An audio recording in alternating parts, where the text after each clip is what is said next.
So we're going to dive into a feeling I think I'm pretty sure every single person listening has felt. Oh, yeah. You're in a critical moment at work. It could be a negotiation, a performance review. Yeah, You know, the stakes feel huge. exactly. The pressure is on. And then someone hits you with an interruption or a comment that's just loaded with enough passive aggression to set off all the alarms. That moment is completely universal. You feel the air get cold, but your skin gets hot. Yes. And your whole world just shrinks down to this one overwhelming need to defend yourself. It's a physical thing. Right, your ego is just screaming. And the instinct is to scramble for a comeback, to win that little interaction. We've all been there. It's pure fight or flight. And we just collapse the gap, the gap between the thing that happened and how we respond. It's the tyranny of reactivity. Totally. We're just on autopilot, and that autopilot is wired for survival.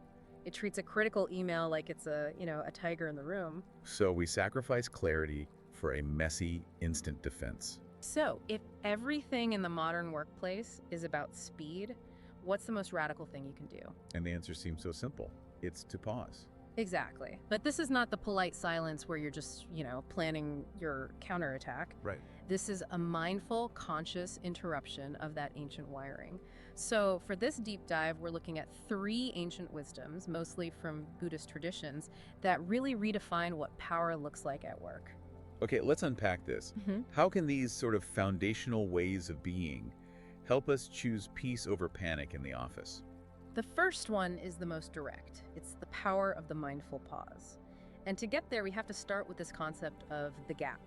And I think this is so critical because when most people hear pause, they just think, wait a second before you speak. It's so much deeper than that. This comes from the Theravada teachings. They talk about the sacred space between the stimulus, the provocation, and your reaction. Okay. The core insight is basically between the provocation and your reaction, there is a space.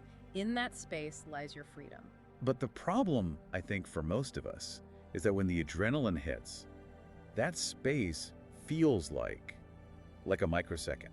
It feels impossible to access. Well, it feels that way because we're not just reacting to the comment that was just made. Right. We're reacting to, a lifetime of other stuff. Think of it like a pond. Your mind is the pond. Okay. If it's already churning, you're stressed about a deadline, you're worried about what your boss thinks, and then someone throws a stone, the insult into it. The whole thing just erupts into mud and chaos. Precisely. The chaos wasn't caused by the stone. It was already there. Mindfulness, that act of pausing, is what calms the pond before the stone gets thrown. So it's preventative. It's preventative. Yes. So when the stone does land, you see the splash, the ripples fade, and you don't drown. And what's so wild is that this isn't just some nice philosophy. There's hard science behind this. Oh, absolutely. Neuroscience shows us that a consistent mindfulness practice physically rewires your brain. It actually shrinks the amygdala, your fear center. The panic button. The panic button, exactly.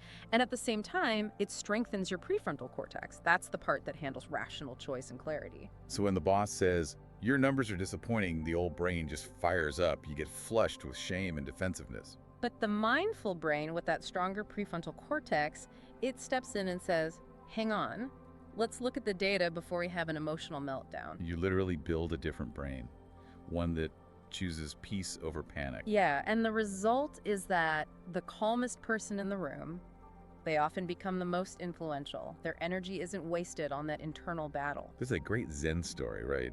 About the young monk who gets publicly insulted by a senior teacher. Yes. And instead of fighting back, he breathes. Yeah. And he says, thank you for showing me where I still cling. He turned the insult into a mirror, not a weapon. He transformed the conflict. And if you bring that to, say, a Monday morning meeting, when your boss says your numbers are off, the reactive you makes excuses or just shuts down. But the sovereign you, the one who found that pause, can respond with curiosity. You feel the tension, take a breath and say, you're right. Let's look at what's blocking our progress. You've just turned a battle into a collaboration. Okay, so creating that gap is the first step. But then you have to decide what to fill it with. And that brings us to the second way. This is a deeper move, seeing the suffering behind the behavior. This feels like a huge mental shift. We have to talk about the concept of dukkha. Dukkha. It's foundational. It's often translated as just suffering, but it's more subtle. It's like the low-grade friction of being alive. that feeling that things are never fully secure. And the modern office just turns that friction way, way up. It absolutely does, and that friction creates secondary reactions, things like anger, blame, aggression. Those are almost never the primary emotion. They're armor. They're armor. They're worn over deeper pain or fear or a sense of helplessness. So when a colleague lashes out, they are showing you their pain, not their strength. That reframes everything. So if I get an aggressive email, instead of I'm being attacked, my first thought could be, wow, they must be under incredible pressure. That is the entire shift. Let's take that budget meeting you mentioned. A teammate accuses you, very sharply, of overspending. The old me goes straight into defense mode. Here are the receipts, you're wrong. But the new lens, the one that sees the suffering, shifts your focus. You think, maybe their department is facing cuts. Maybe they're afraid of being blamed for something. Their anger isn't really about your spending. It's about their fear. Exactly. And when you realize that, your own egos need to fight back it dissolves. Because you see, you're not the real target. So instead of defending the past, you can ask about the future. Something like, what's the outcome you're most worried about here? Yes.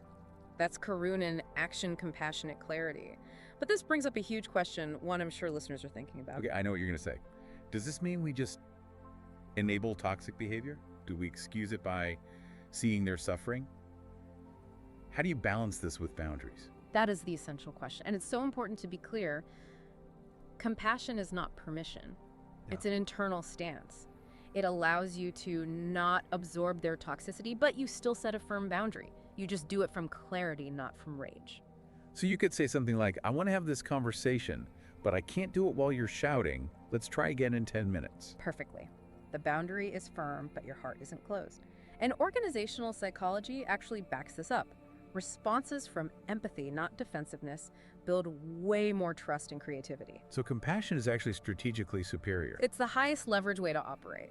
Which leads us to the third practice, and maybe the toughest one for high achievers. Which is? Letting go of the need to win. Oof, yeah, that gets right to the heart of ambition, doesn't it?